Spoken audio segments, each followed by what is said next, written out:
اداکاره سنبل چې د پښتو فلمونو، ډرامو او سټیج شوګانو کې یو خاص نوم لري، هغې څه کارونه شروع کړي دي او نن سبا چرته ده او د هغې په باره کې ولې عجیبه خبرې کیږي. مکمل تفصیل هم دلته وګورئ. اداکاره سنبل چې یو وخت داسې خبرونه هم چلیدل چې هغې د پښتو مشهور اداکار جهانگیر خان سره واده کیدونکی دی، خو هغه خبرونو کې هیڅ حقیقت نه و. سنبل چې یو وخت کې به ډیر خراب ډانسونه کول او په فلم کې به هر داسې کردار کولو چې د شرم نه ډک و، لکه په نیم لوس بدن کې به ډانسونه کول او نور به شرمانې، لکه شهسوار، شاهد خان، ارباز خان او نورو اداکارانو سره هم په فلمونو کې دغسې به شرمۍ کړي دي. هغه یو پښتنه وه، ځکه پرې خلکو تنقید هم کولو، ځکه د پښتو فلم کې داسې پښتني جینکۍ نشته چې په نیم لوس وجود د ډانس کړی وي. خو سنبل به دا هر څه کول او ځان په همدې چل باندې مخکې هم کو. سنبل چې د کرن خان او رانی خان خور ده، چې هغوی هم د خپل ټیم او د خپل وخت ټاپ اکټرانې وي او کرن به هم په فلمونو کې کار کولو، خو بیا فلمونو کې کار پرېښودو. د دې خلکو ژوند د پیسو او ښایست سره تړلی وي چې وخت پې تیر شي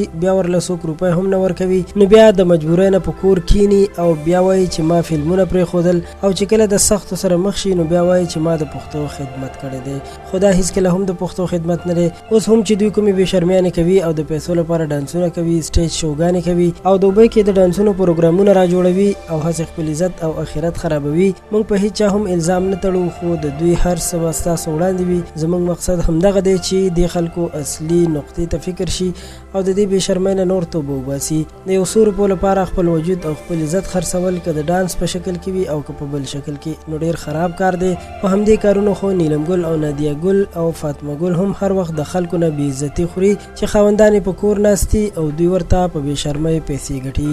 دوستانو، دا وه د پښتو پوسټ چینل یو تازه ویډیو چې د سنبل خان په باره کې وه.